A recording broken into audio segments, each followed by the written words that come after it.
ഇന്നൊരു സൺഡേ വ്ളോഗാണ്. അപ്പോൾ രാവിലെ തന്നെ നമുക്ക് നല്ല നൂൽപുട്ടും കടലക്കറിയൊക്കെ ആയിരുന്നു.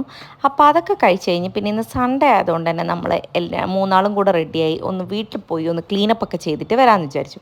അങ്ങനെ ഇതാ ചുട്ടൂനെ ഡ്രസ്സപ്പൊക്കെ ചെയ്യിച്ചു. ഞാൻ പിന്നെ ഡ്രസ്സൊന്നും മാറ്റാൻ നിന്നില്ല. അവിടെ പോയിട്ട് എന്തായാലും ക്ലീൻ ചെയ്യാനുള്ളതല്ലേ. അങ്ങനെ ഇതാ ഫുൾ ചില്ലിങ് ആയിട്ട് നമ്മൾ വണ്ടിയിൽ പോകുന്നുണ്ട്. പോകുന്ന വഴിക്ക് ഒരു ചായയും പിന്നെ ഒരു ബന്നൊക്കെ കഴിച്ചു. എന്താണെന്നറിയില്ല, ചെറുതായിട്ടൊരു സൈനസിൻ്റെ പ്രശ്നം വരുന്നുണ്ടോ എന്നൊരു സംശയം തോന്നി. അങ്ങനെ വീട്ടിലെത്തി ആളപ്പം തന്നെ നടക്കാൻ തുടങ്ങിയിട്ടുണ്ട്. അങ്ങനെ ഞാൻ റൂമിലേക്ക് പോയി ഡോറൊക്കെ തുറന്നു. പിന്നെ ഒന്ന് ക്ലീൻ ആക്കിയതിന് ശേഷം പിന്നെ മുറ്റത്തേക്ക് ഇറങ്ങി നേരെ നമ്മൾ അടിച്ചു വാരാൻ നിന്നു. നമ്മളിവിടെ താമസമില്ലാത്തതുകൊണ്ട് കുറച്ചധികം പണിയുണ്ടായിരുന്നു. അങ്ങനെ അടിച്ചു വാരലൊക്കെ കഴിഞ്ഞ ശേഷം പിന്നെ നമ്മൾ കുറച്ച് സമയം ഇങ്ങനെ ഇരുന്ന് വർത്താനമൊക്കെ പറഞ്ഞു. പിന്നെ ഞാൻ നേരെ ഡ്രസ്സ് മാറി എനിക്കൊന്ന് ഷൂട്ടൊക്കെ ചെയ്യാനുണ്ടായിരുന്നു എൻ്റെ ജ്വല്ലറി ബ്രാൻഡിൻ്റെ. അപ്പോൾ അതൊക്കെ കഴിഞ്ഞാകുമ്പോഴേക്കും നമ്മൾ ഓർഡർ ചെയ്ത ഫുഡ് വന്നു. മന്തിയായിരുന്നു വാങ്ങിച്ചിട്ടുണ്ടായിരുന്നത്. ഞാൻ നേരെ ഷുട്ടൂന് ഫുഡൊക്കെ കൊടുത്തു, നമ്മളും കഴിച്ചു. അപ്പോഴേക്ക് ഇതാ ഷുട്ടൂന് കളിക്കാനായിട്ടാണ് വേച്ചു എത്തിയിട്ടുണ്ടായിരുന്നു. അങ്ങനെ ആ പരിപാടിയൊക്കെ കഴിഞ്ഞ ശേഷം പിന്നെ നമ്മൾ ചെടിയിലൊക്കെ ഒന്ന് വെള്ളം നനച്ചു. അമ്മയ്ക്ക് കുറച്ച് ചെടിയൊക്കെ ഉണ്ട് ഇവിടെ.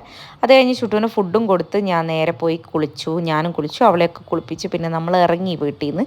അപ്പോൾ വരുന്ന വഴിക്ക് നമ്മളൊരു ചായയൊക്കെ കുടിച്ച് പിന്നെ നേരെ വീട്ടിലേക്ക് പോയി. പോകുന്ന വഴിയൊന്ന് ബീച്ചിൽ പോയിട്ട് ഒരാൾക്ക് കടലൊക്കെ കാണണമെന്ന് പറഞ്ഞിട്ടുണ്ടായിരുന്നു. പക്ഷേ ആൾ ഉറങ്ങിപ്പോയിട്ടുണ്ടായിരുന്നു. പിന്നെ നമ്മൾ നേരെ വീട്ടിലേക്ക് പോയി. അങ്ങനെ ഒരു പ്രൊഡക്റ്റീവ് സൺഡേ ആയിരുന്നു.